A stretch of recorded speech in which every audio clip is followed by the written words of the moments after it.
د نایي سړي سره قرباني کېږي که نه کېږي دا هم یو اهمه مسله ده. که چېرته نایي داسې یو چې د ګیره هم خریله خلکو له په خپله ګیره خو ټول خلک خري په سلو کې چې دی 99% خلک ګیرې خري وړې کړي چې په دې رالګېدو نورو خلکو له ګیرې خریلې او دې رالګېدو خلکو له ویښته هم واړه کول او یا دغه 2-3 وروڼه په کور کې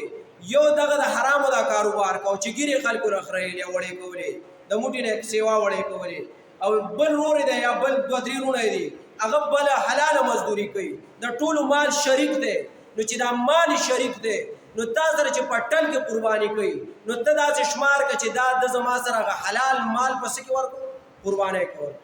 او هغه د ګیرو هغه مال ترې نه څه شو روس نه شو د سره خو په مال کې حلال مال هم شته حرام هم شته د چا مال له حرامو نه پاک دی مړه چېرته نشم ویلی چې چا مال به د حرامو نه پاک الا ماشاءالله که چېرته په سلو کې کسب وي که مونږ پې ونیسئ مونږ ټول دا مال چې دی نو اکثر پکې پته نه لګي چې صحیح حساب دی رقم ځای نه راغی که چېرته داسې کاروبار یې کو چې صرف ګیرې خریلې صرف ګیرې کټ کولې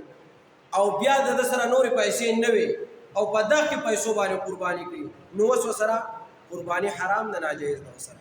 او که چېرته د حلالو آمدنې هم شته او د حرامو آمدنې هم شته دواړه شته بیا ورسره قرباني ټیک ده فتوا په دې باندې ده ښه پاتې شو د سودخور مسله سودخور سره قرباني کېږي که نه کېږي که چېرته سودخور داسې و چې د هغه کار صرف د سود مال خوړلو د هغه کار صرف د سود مال ګټلو بیا خو سره قرباني نه کېږي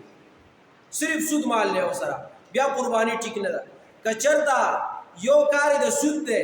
بل کار حلال دی د یو طرف نه له حلاله کمایي راځي د بل طرف نه له حرامه کمایي راځي نو ستا سره چې قرباني کوي ته حساب کړه چې ما ته د کم مال لا کړی دا حلال بیا ورسره قرباني شي جایز شي